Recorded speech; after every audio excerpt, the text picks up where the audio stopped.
Here we go. We are back for another episode. Wait, let me do the. That's how we know. That's how we know we're live. We're back. I don't know. We're live. You and I are live right here. Yeah, we are. I don't know if anybody's watching live, but what are they watching? They're watching the Ultra Crude podcast. Yeah, we're back. Look at us. I'm of course John, and you are the fabulous, as always, BMFJ. Oh, thank you. Right here on the Ultra Crude podcast, Mid-State Mile. If you don't know who we are, we host the Mid-State Mile. Yeah. Yep. Okay. Yeah, those are agreement. Yes, we do. We do. We It's host just a mile. You can find us at Mid-State Mile on Instagram. Thanks for coming along. It's been a week since we've been back. Yeah. And not an uneventful. I don't know. I feel like we've kind of been back to a little bit of a normal rhythm in that we were mostly here all week. Mm-hmm. A non-traveling week, if you will. It was a non-traveling week, but we're also getting ready for a lot of things happening. Yeah, a lot of things happening. And one of them is the building of the arena, yes. A vision for what Mid-State Mile is to become. Yeah. Thanks in large part to the people that come out and support us and the people that show up and run the race. Really, not just for us. If it wasn't for the people coming and running, we would have none of that vision. It's true. We couldn't have done it without them. I mean, between the quilt raffle last year and people who have donated and people signing up for the race, like we couldn't do it without them. What are we doing? Building the arena. We're building an arena. So we got a big lumber delivery, actually a small lumber delivery. And some good friends helping out, and we're gonna break ground here in just a week or so. Yeah, I mean, for the people, why don't you tell them what the arena is? The arena. It's not like a horse arena. It's not. No, it's not a horse arena. I don't think anybody thinks it's a horse arena. Well, we're not horsing around at Mid-State. Oh, my goodness. There's no galloping and gallivanting going on. Oh, there's a lot of that. Not any clippity clopping. The arena, we are going to build essentially a pavilion over where the runners sit, where you have white tents now. Is going to be a covering. Yeah, basically a very fancy big lean-to, and it means I will not. I don't know. Fancy is the word for it. Yeah, I mean it's not going to be like fancy, but you know. Fancy. We didn't do the intro song. We should go back and do it. No, we should not. We should just keep rolling. Yeah, we're gonna build a big lean-to, a structure, carport, whatever you want to call it, to shade and protect runners from the elements as they sit and wait patiently for the whistle to blow again, so they can run one more mile. Yeah, and we won't have to fool with putting those carports up or taking them down. It's been great to have. They've been fantastic. But I am sure that our volunteers, and certainly me, are very excited to not have to do that again this year. Like, it's definitely you. Yeah. Yeah, out of all the race goings on and everything we do, I think they are the largest source of contention. Oh. Every year. Yeah, we about fight in the street. We don't fight in the street. Gosh. I said we about. We don't. It's not even close. Listen. That face is not indicative that it's not close. It is. Anyway, it's a big task that needs to be done. And having something permanent there will not only provide a better experience for our runners, it'll provide a better race. It'll allow us to spend time doing other things for the race on. And I think that's fantastic. Can't wait. Absolutely. Very excited. Phase 1. I'd say we've moved into phase 2. Phase 1 was planning, talking.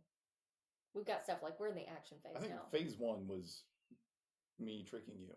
You did trick me 2 years ago about needing to set poles to put lights on, which I did need to do, by the way. There was not enough illumination when it got dark. Mm-hmm. Fair. Yeah. And so I set 2 large poles, knowing that I had a plan in place to build something quite large. Yeah. Forrest and I came out of the woods from doing trail work. And we're like, those poles are a lot bigger than we had talked about. Yeah, well, Justin Michael Ford convinced me to go with the larger poles. Thanks, Justin. I appreciate it, buddy. Yeah. So that laid the foundation. We put more in last year and really kind of set the framework of what we want that area to be like. And I'm excited to get started and get building on it. Yeah. It's going to be a good time. It's going to be very busy. Very busy. Is it never not? No, it's never not busy, but we haven't taken on a project this big yet. Oh, I'm not taking on this project. Let's No, we are be very much no no taking no on the no no no project. no no no no no. This is a Listen, we. no, this is not a we. This is a John. Becca will make the sandwiches. Becca makes the sandwiches. So that is not a we. We'll see if we can hold to that. Listen, we have decided.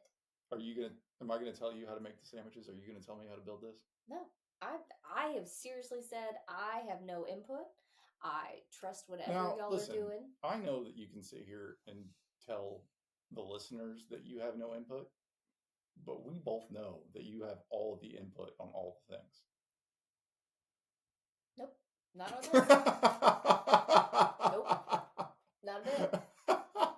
None, nada. All right, you heard it here first, ladies and gentlemen. Thanks for coming back to the Ultra Crude Podcast. I'm John. It's been a good conversation so far.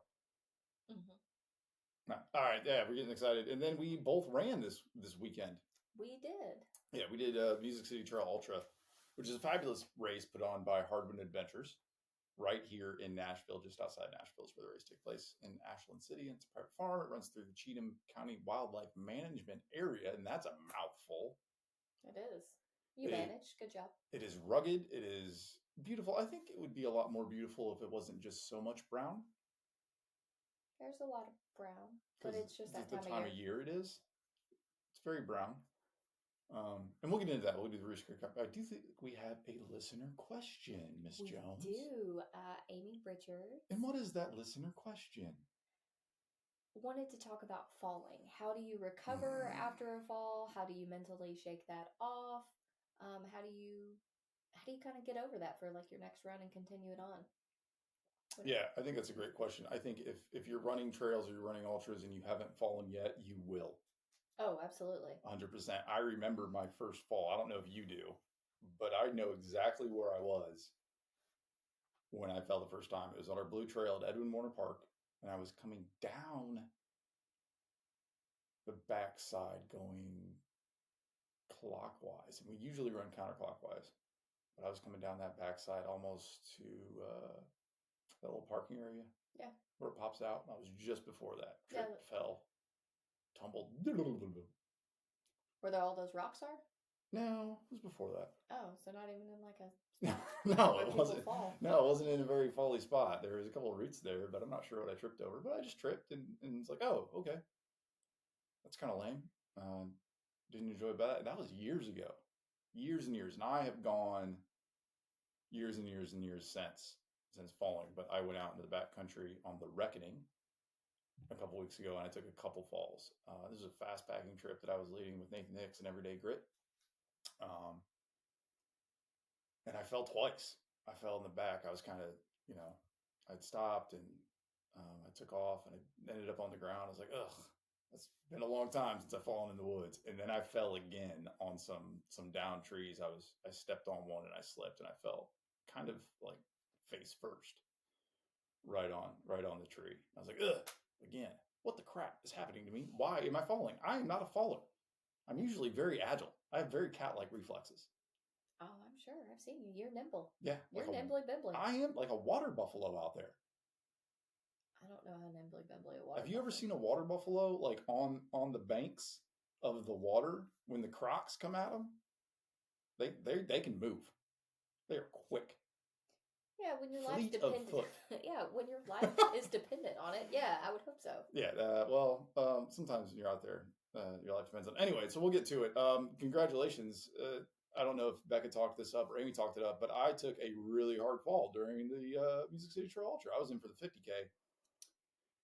And I fell not quite halfway into it. I fell in the first half, probably 10 miles in. And I took a really, really hard fall. I think I actually ended up bruising a rib. It's not quite where it's cracked or broken or anything, but I definitely think there's a solid bruise there. And it was one of those falls where I think my foot landed just in front of the object. It was a little stump, a little small tree that was sticking out about 6 inches underneath the leaves. And so when I brought that foot up to run, because I was actually doing running at this point, it was like I just got yanked to the ground. Like a rope pulled my head straight to the ground, and I fell hard. It was by far the hardest fall I've ever had, straight down. Bruised my knee, scraped my knee. I got a bruise and a cut on my arm, another one in this arm, and like I said, hit my chest pretty hard. I think my water bottle or something. might have like been the point of the sharp point in there that really got into my rib.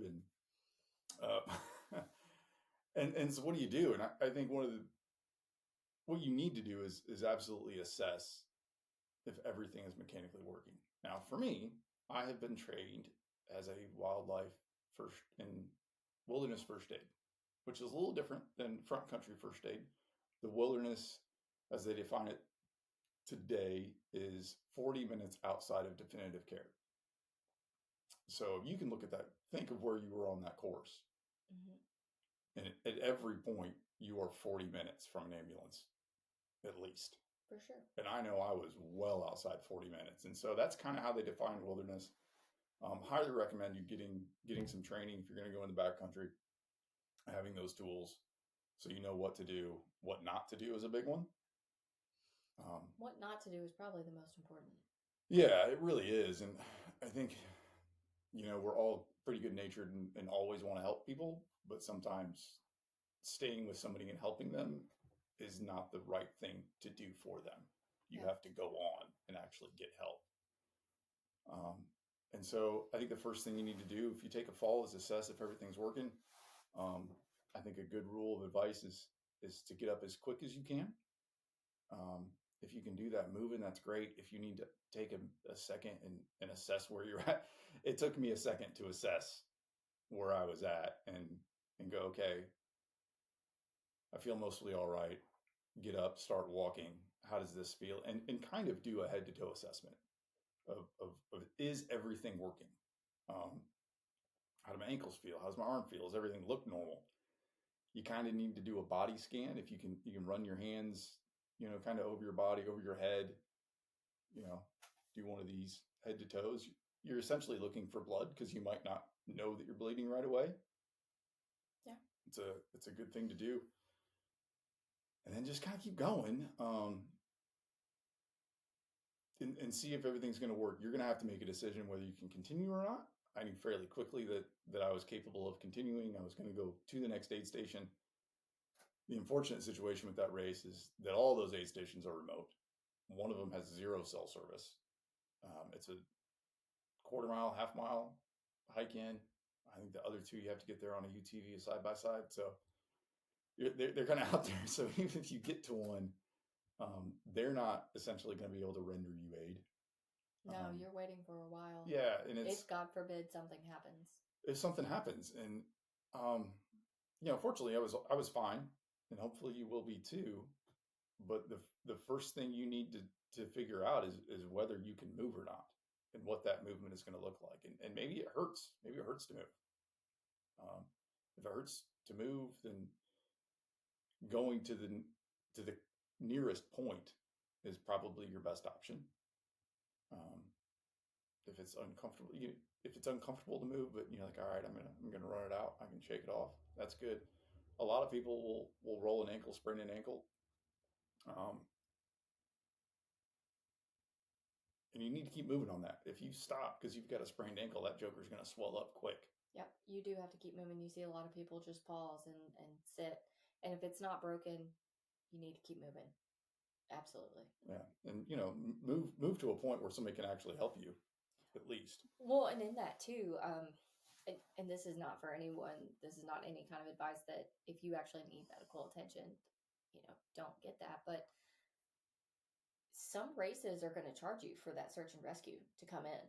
And if you have to wait 2 hours and they have to come get you on a stretcher when you could have hobbled out, they may get a bill or you may get a bill. And I think that that's something that people don't necessarily think about.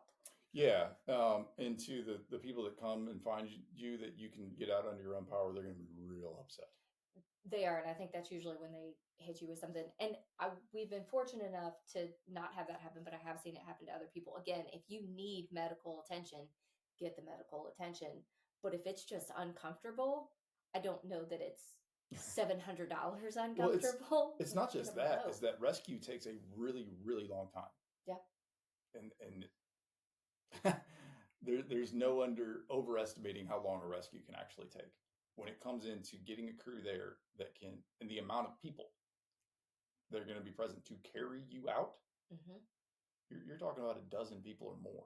Absolutely, and depending on how remote the terrain is, I Yeah. know at Frozen Head they've had some pretty Oh gnarly yeah. There's no magic. rescues that have taken a long time. I'm hours of passing uh, people down a mountain or Half a day. processing them. Yeah. A day. I mean, it's a really long time. So keep that in mind when you travel out. Like I said, I think getting training is one of the best things you can do. Having that in your back pocket, if not for the people around you, but for your sake as well. I know I feel much better going out anytime or going to a race because there isn't always medical personnel at a race. There No. just isn't. And that's one of the biggest differences too when you But go there is from when I'm there. road running to trail running, you hear a lot of people, oh, well, is there not a medical team? Just not typically in trail races and ultras. I mean, the bigger ones, yeah, where they have thousands or hundreds of people, and one that's a huge expense. And for someone putting on a small 100 or a medium sized 50K, that's just not feasible. They can't pay someone $2,000 to come out there and sit all weekend, and maybe something happens, maybe it doesn't. So you really do need to trust yourself, be aware, and if things go wrong, be able to self extract. Any race you go to, you need to have what you need. If you have to hunker down for a while, if God forbid bad weather moves in, if you were to fall and have to lay there, an emergency blanket is a couple ounces. Like Yeah, there's no and it reason can not to carry save one you. for sure. Um, and to like even if there is a paramedic or an EMT on standby at the start finish, There's no guarantee they're going to get to you quickly. 20 miles away from there. Yeah. you know, so that's a big thing. You need to do a self assessment first off, and then know that that's just a thing that can happen, and keep rolling with it. It certainly didn't impact my day at all. It was, had a bunch of people saw it, I probably would have been a little embarrassed, but probably laughed it off and just keep rolling. I think falling and tripping comes with trail running, comes with the terrain that we're on. The terrain out there is super sketchy in a lot of places, and it just happens. Like I said, learn how to fall. I think is a big one. A lot of people want to stop their fall, to put their hands out to keep themselves from falling. It's a tuck and roll situation if you're going down. It is much better feeling a little harder impact than breaking your wrist or breaking your elbow Seen a trying to lot of stop yourself from falling, and that is what happens. I've seen a lot of that. People breaking their hands or their Mm-hmm. fingers, trying to stop themselves. So yeah, kind of like think like a roly poly, go down. I Yep. mean, go down, Your body's tough. It's resilient. It can go limp. handle it can handle the impact. It's not going to feel that great, but trying to stop it from happening is going to cause bigger problems for Yeah. sure. Oftentimes you end up tripping a lot more, straining a muscle, or doing something else trying to stop your momentum. So Yeah. just flop, go down. Then shake it off, Amy. You got to keep rolling. That's it. Yeah, but I know that falling can sometimes be scary, especially when it catches you off guard. I remember a really bad fall I took. Well, it was hard. I will say it wasn't bad. I was like rabid raccoon, and I was going across a wet bridge. Wood, when it is wet, don't run across it. It is so No, slick. Like no, don't run across a wet bridge. I see people do it They all the do it time, all the time. and They I do it. was one of those people, and I Silly learned people. the very hard way. And I'll walk across a dry bridge. oh yeah, I Like, remember. that's a bridge. This is a little walkie break right here. Yeah. I remember I was running and then I wasn't, and I was lucky enough that like I didn't have my pack super tight, and it came up and actually got behind my head and stopped my head Oh, like from a little hitting. pillow, Yeah, from hitting the wood. Like I mean, I was running like and an then airbag. I was looking at the sky. It very well could have been blunt force trauma. I felt that hard. I never even knew I was falling. My feet went out from underneath me, and I smacked, and it ended up bruising my lower back Mm-hmm. and tailbone and everything. But I was very grateful that I had my pack there, and it took a little while to kind of shake that off mentally. I mean, your adrenaline's Yep. going, you're scared. It's you probably slightly embarrassed too. I mean, it's definitely one of those things that can hang around for a little bit. Have you seen those jackets that the motorcycle dudes wear that have like the airbags that pop out of them or I whatever? don't know that I've seen those. That's what we need for trail running. We need like trail running airbag jackets. It's like an add-on to your vest. Yeah, just no. Um, yeah, don't try to make up the time you lost falling either. Take it easy, shake it off, keep going. Um, it's going to be all right. You are not the first or last trail runner to fall while running. Yeah. welcome to the club.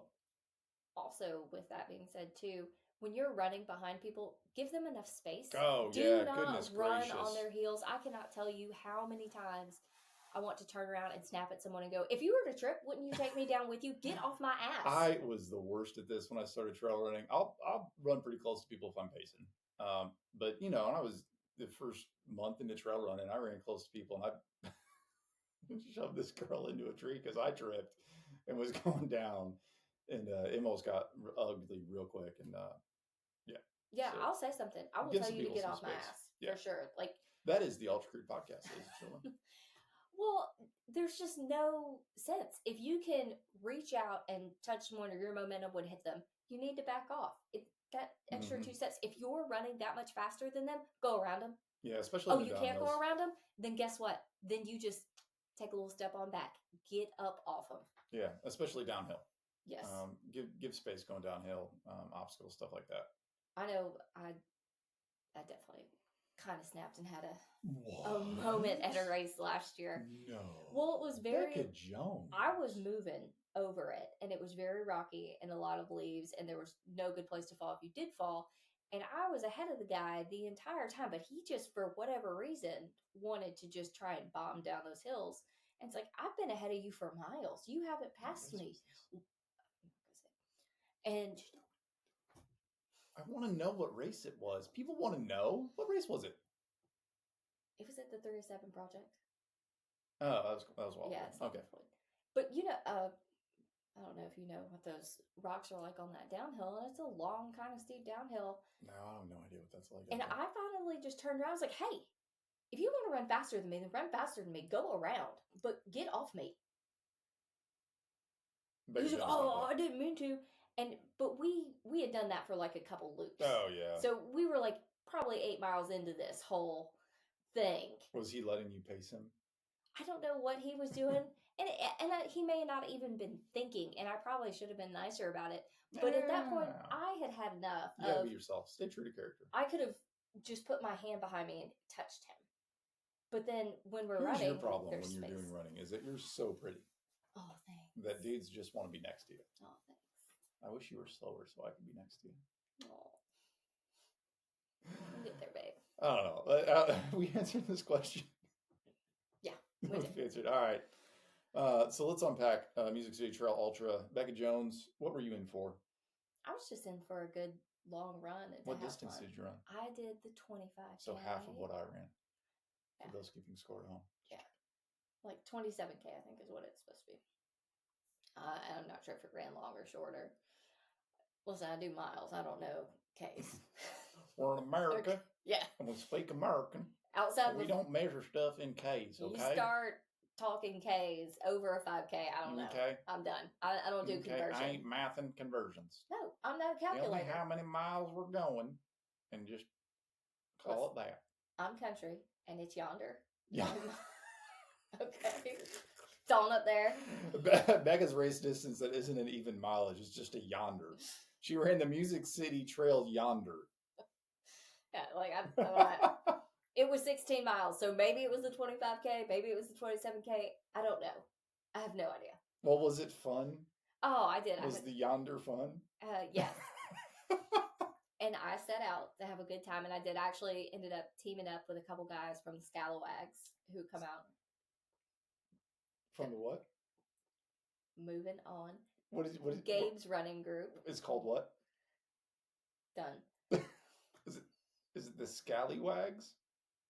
It's called Your Face is Dumb. Scalawags. I mean, in Connorsville, maybe. Scalawags. Okay. You know we're recording this, right? Yeah, I know. Yeah, you know we don't edit, right? I'm well aware. Cool. That's real cool. Keep going. Tell them about your ran with the Scalawags. Yeah. So teamed up with a couple of those guys. And I don't think we did not plan to run together, but we pretty much ended up running together from mile 3 on to the finish. We got to that first aid station, and I didn't need anything, so I just kind of left on out of there. They seemed to be kind of perusing, and then 30 seconds later, they were there. So I was like, oh, okay, guess we're gonna do this together, which was totally fine. It ended up making the time fly by, and it's rugged out there, that which is awesome. I love it. It's tough. A lot of the trail is more of a path through the woods. I would not say that it's necessarily a trail on a lot of it unless you're on the road portions of it. Well, I would not call the road portion a trail. I'd call that a road. Well, yes. So everything Which else, isn't a road, by the way. It's a gravel road or old logging road. logging road, really. The rest is a path through Yeah, the woods that has been cleared. It's a trail. It's a trail that gets used once a year by this race. It's awesome. It really is. I enjoy that race so much, and it's really easy when you go into a race too to let your ego take a hold and go, oh, I want to race this. It wasn't a goal. It wasn't a goal to race or do any of that. And I have a little bit of that. It's like, ooh, do I want to run this? Do I want to go after that? Oh, because usually I do the 50K or I've done the 12K and now I'll go back and sweep the 12K. This was the first time I actually did that distance there. And I was like, oh, it'd be kind of fun to send it. And I was like, no, there's no point in that. And sometimes that little ego monster sneaks up and it's like, I don't know, go catch that person up there, go do that. Yeah, it's definitely not always what you need. No. And I came in with every intention of just enjoying the day. And once I decided, okay, we're all doing this together, then it was just like that switched off. And it was, ooh, look at the trees. Don't fall. Climb over this tree. A tornado came through. Tornado. And took down a lot of trees. It was rough. It was hard to get a groove in some of those sections that were usually pretty runnable. And I mean runnable, like, yeah, there were a lot of lowdowns, and some of them were ginormous. They were large for me to get over, so I can only imagine. It was basically like you were doing pull-ups out there. I mean, I didn't realize I was going to be doing like a CrossFit event out there. It was a little CrossFitty there for a little bit. Yeah, a little CrossFitty in the middle. Yeah, for sure. How did your race go? The short story is my race went well, and I think I was kind of bringing a lot of stuff into this race. It was the first official 50K I'd ran. That was 6 years ago, and I wasn't quite sure how I was going to do, and I signed up for it because I have a race in April, and I needed to get some more reps in. I think what I tell most people when they start trail running and they start getting into and they have a goal race is you need to sign up for some races. Yeah. Whether it's a half marathon or 27K or whatever it is, sign up for some trail races, go out there and get the reps of running a race and going through an aid station and kind of being dependent on what you can carry and what they have and what that looks like and moving under unfamiliar terrain, because those are all things you're going to have to do during your race. And so I wanted that for myself. I wanted to get some more reps in. I ran one race last year. I ran one race the year before. Yeah. I ran 2 races last year. We didn't run a lot of races. I've not ran a lot of races as of late, and I want to run more races this year. So got one. Happy about it. Want to run a few more. So I want to get the reps in, and I wanted to practice those things of pace management and how I felt climbing and descending and nutrition. And I think I experimented with some different nutrition stuff.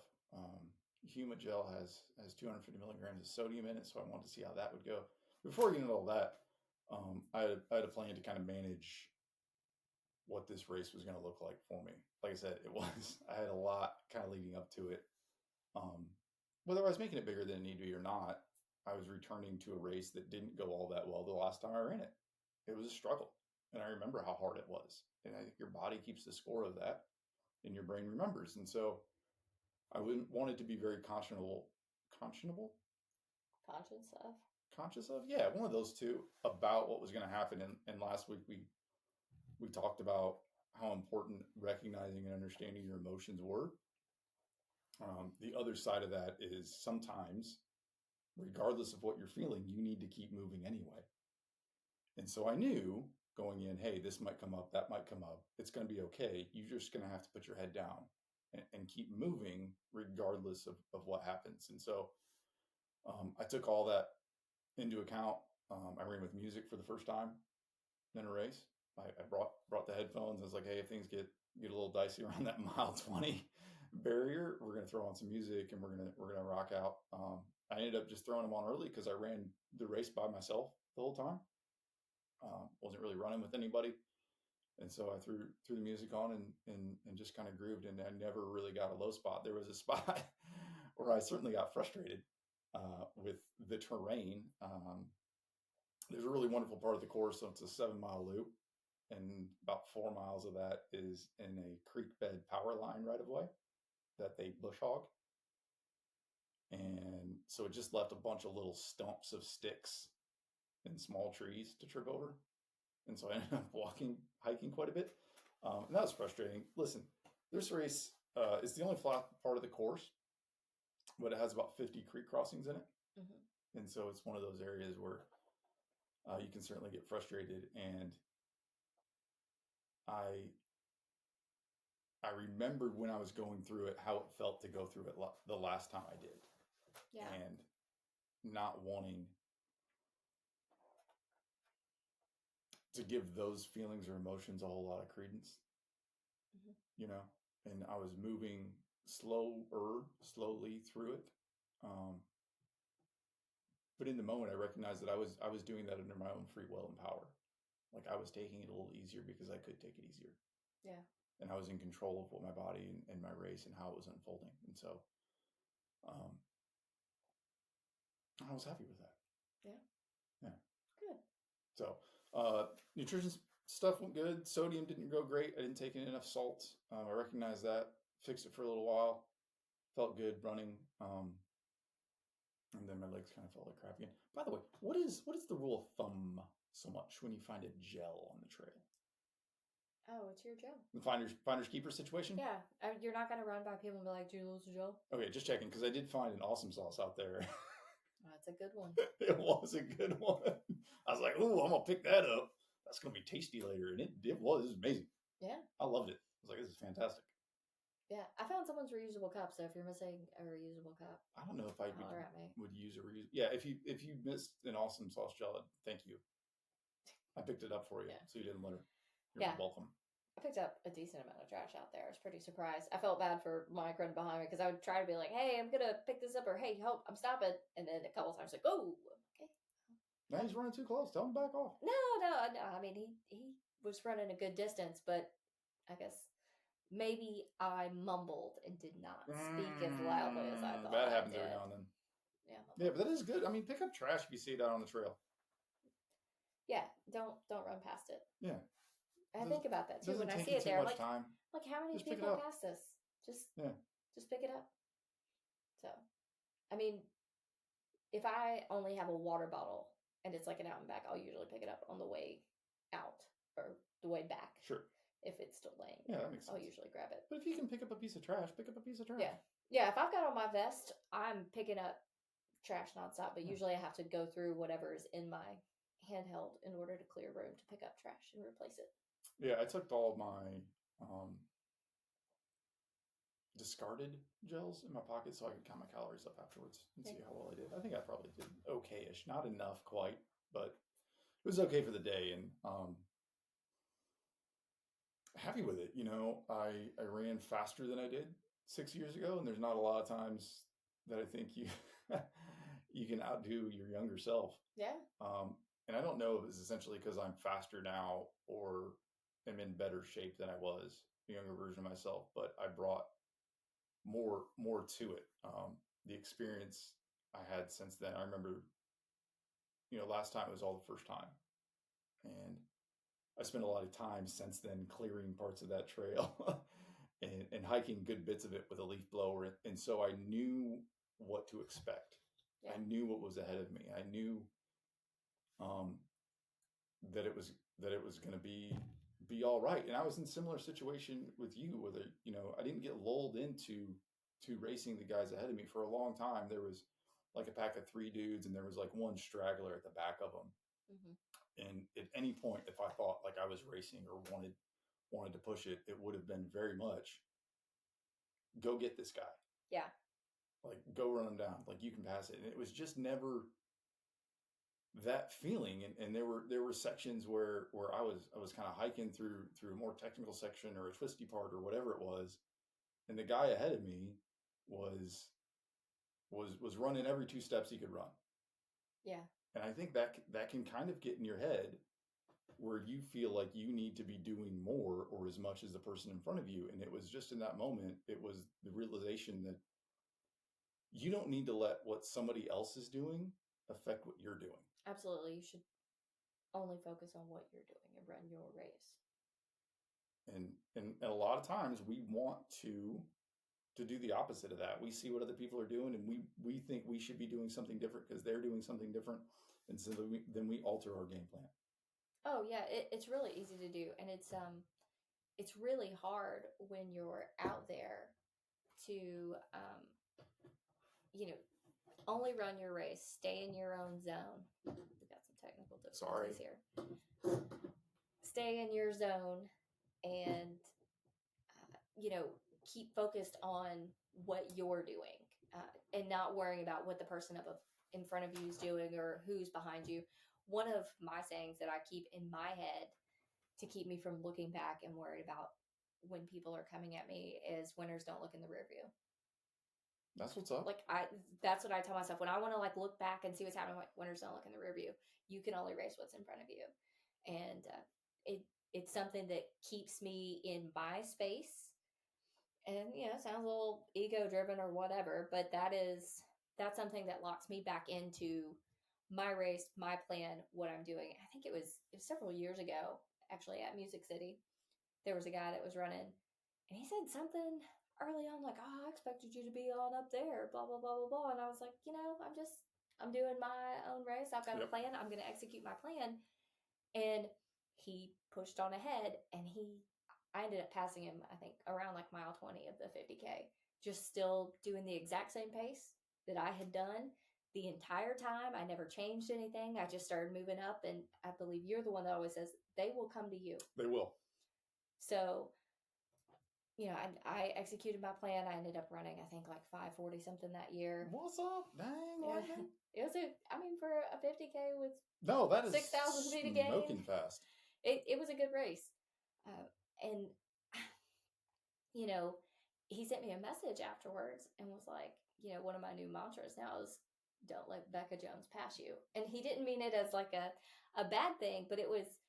That'll get you going. Yeah. When I first read it, I was like, ugh. And then he explained it. And I was like, well, thank you very much. He was like, I just watched you execute your race and not get caught up in anyone else's. And you had such a strong back half of yours. And a lot of us that were out ahead and running and everything were struggling and feeling it later on. And it just really, I think of that and have that reiterated to me. I don't know why he doesn't mess with this stuff. I did. No, he didn't. No, I did. I really did. This whole thing is slipped off right there. Mm-hmm. That's what happens when you keep messing with it. When you keep touching things. It's like a kid. Don't touch it. Don't touch it. And then the kid goes, I'm not touching it. You just asked me why I didn't mess with it before. Yeah, you should have messed with it before, then didn't touch it afterwards. I did. He will sit there. Anyways, we're recording, so I know we're recording. So you're going to be nice to me? No. No, I'm not. It's faulty equipment. All right, we'll see if we can get through this without you chastising me anymore. Good luck. It's so true. Yeah, that is true. I mean, that was a big thing that I kept in the front of my mind. In a similar situation, about mile 20, I caught a downhill and was just able to move past without too much difficulty. Yeah. And then power uphill again and just rock and roll. Yeah. I think another thing people tend to do during a race or even a group run, I think we talked about this last week too, they let the terrain dictate their momentum rather than being their own metronome. And you see it all the time, especially when you hit a flat section or a downhill. You're just gradually increasing your pace rather than holding back and letting it be a recovery. The easy parts should be easy. They should not be where you speed up, your heart rate spikes, and you're actually working harder. Now, it doesn't feel like you're working harder because you have gravity and momentum on your side, and that's fine. But that's not what you want.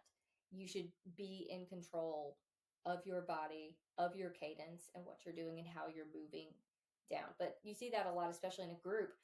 Someone loses track of that, and then one person starts pulling away, and then everyone just goes with them.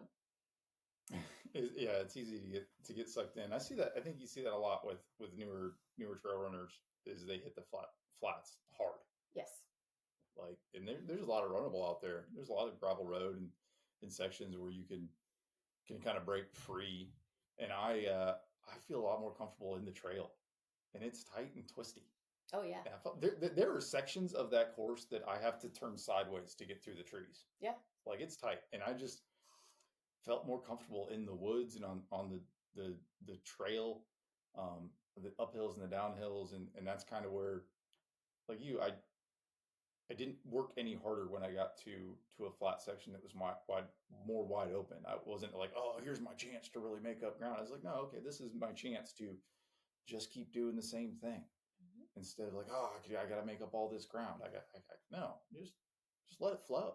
Yeah, and maybe in a shorter race, that's what you need to For do. sure, You yeah. need to move faster. But when you're doing these longer distances, being steady and being consistent is the key to success. Mm-hmm.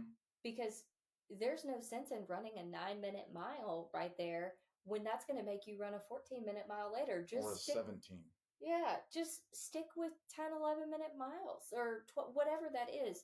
Find that really comfortable lower heart rate and just cruise. Let all of that be your recovery, because at some point you're not really going to be able to. Your body will be in a deficit, your glycogen will be low, and you're going to feel all those easy miles are now going to feel hard, and it's going to be the end of the race when you should be feeling good and ready to wrap it up and can pick it up like, hey, I only have an hour left. Yeah. I only have an hour and a half left. All right, let's go. But running that hard 2 hours in, what's the gain? Yeah, and that's exactly what it was for me. With an hour to go, I was still feeling good. I finished strong, and when I look back, my heart rate was virtually the same through all 30 miles of that course, which is what I wanted it to be. I wanted to run a nice, consistent effort.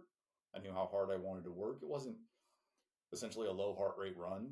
I didn't want to take it that easy, but it certainly wasn't tempo where I was going out there trying to lay out a fast time. Yeah. And at the end of the day, I finished sooner than I did, and I was really happy with it. And like an hour faster, right? Yeah, an hour or so. Okay. Yeah. That's awesome. That is. You don't have to slow down as you get older. No. My aesthetic role model is Jeff Stafford. He's my ultra running road model. That's role model, not road model. Role model. That's a fast man. That's a fast man. He's getting it done. He is. And making it look good. So yeah, really happy with that. But it really just reminds me that it's such a much longer timeline. Your story is much longer. Your time frame to success is much longer than we think it is. And it would have been really easy 5 years ago to pinpoint it and say, I'm going to come back. I can do this better and run harder and run stronger. And kind of narrow down on that. Whereas it just kind of organically came because I was just doing the right things over a longer period of time. When you run 100 miles, it's not that 16 or 20 week training block that got you there. No. It was the years of work, whether those years of work were just being strong and being fit, and then you decided to pick up running 6 months ago, or you started running 3 years ago and worked all the way up to it. It's a much longer pathway to success. And I think we get so inundated with instant success and instant gratification in our lives and on social media. Not for nothing, most of the people out there are showing their success stories. You're getting to see those people at their peak and their highest moments. Yeah. They've either reached their plateau or they're at the top already, and they're just sharing that with you. And we don't see the timeline it takes to get there. No. But how important is it to look at the timeline in your life and how things are going? And there have been a lot of times on recent, the past year or so, the past couple of years, where, man, it just stinks. Yeah. Like, this is rough. I don't like where I'm at. and it's hard. And then if you zoom out and you pull back and you go, oh, buddy, you are in much better place than you were 3, 4, 6, 10, 12 years ago. Like this is working out right now better than you could have imagined it to. But it doesn't always look that way in the moment. You've got to look farther back and farther ahead. Whether it's running or it's life, work, relationships, the arena that we're building. 6 years ago, there was nothing. And now we're going to build this amazing thing. And it's had we determined this is what success looked like the first year we put on the race, we would have been severely disappointed about the success of the race for the next 4 or 5 years. Oh, absolutely. But now we can look back of how we got here and understand that this is amazing. It's going to be hard to do, but it's not quite the finish. Yeah. And in another 5 years, who knows what we'll have and what it'll look like. Right? Yeah. And so that's one of the things that I like to keep at the forefront of my thoughts as things are getting difficult, even in the micro of a race or an event. Like look at it in a bigger picture. Okay, this is a tough mile. I was frustrated. I was tripping. I was going through a million creek crossings. Not that fun. 4 miles later, everything was amazing. Yeah. And we were rolling and I was running and everything felt great. And so it's just that ability to zoom out and understand that your timeline's a lot longer. I went back to school as an adult. I don't know if I told you this. You're going to school as an adult. So this relates very much. But I realized in that moment that it doesn't matter how long this takes me to get a degree. That time is going to pass anyway. Mm-hmm. So I can either not do it and wait 2 years and then spend the next 2, 3 years doing it, or I can start now. And if it takes me 3, 4 years, that time's going to pass. Yeah. I might as well use it to my advantage. Yeah. But we get fixated a lot on the instant success of it. Mm-hmm. If you want to lose 20, 30 pounds and you want to lose it next week, that's going to be hard to do. But what does it matter if it takes you 6 months or a year? It doesn't. That time is going to pass anyway. Your timeline's longer than you realize. Yeah, it is always longer. You always put it so much better than I do, so. You're just listening to me talk? Yeah. You're just watching me? Yeah, you were making a very good point. Well, thank you. I appreciate that. There was no reason for me to interrupt you, just to hear myself talk. That's fair. Yeah. Yeah? Mm-hmm. Is that going to do it? No, I think that that's a good note to end on. Like your timeline is longer than you think it is. Yeah. And to not get frustrated with that. And I mean, you see that a lot with people when they have a DNF or have a race that doesn't go the way that they wanted it to. And it's not the end of your timeline. It's just a step along the way. Like it's not a big deal. And 10 years from now, you will likely not remember that. Or maybe you do. Maybe you get a great lesson from that and it changes everything for you. But, you can't just be hung up on that. Yeah, don't get lost in the moment of it all. Let it flow off and grant yourself some grace. Yeah. Yeah. We're all deserving of that. We're all worthy of grace. Yeah. All right. That'll do it right here on the Ultra Crude podcast. Hey, thanks for listening to everybody. I am, of course, John. You can find us on the socials. Miss Jones here, BMFJ squared. Mm-hmm. All right. Natalie, thanks, guys. Bye.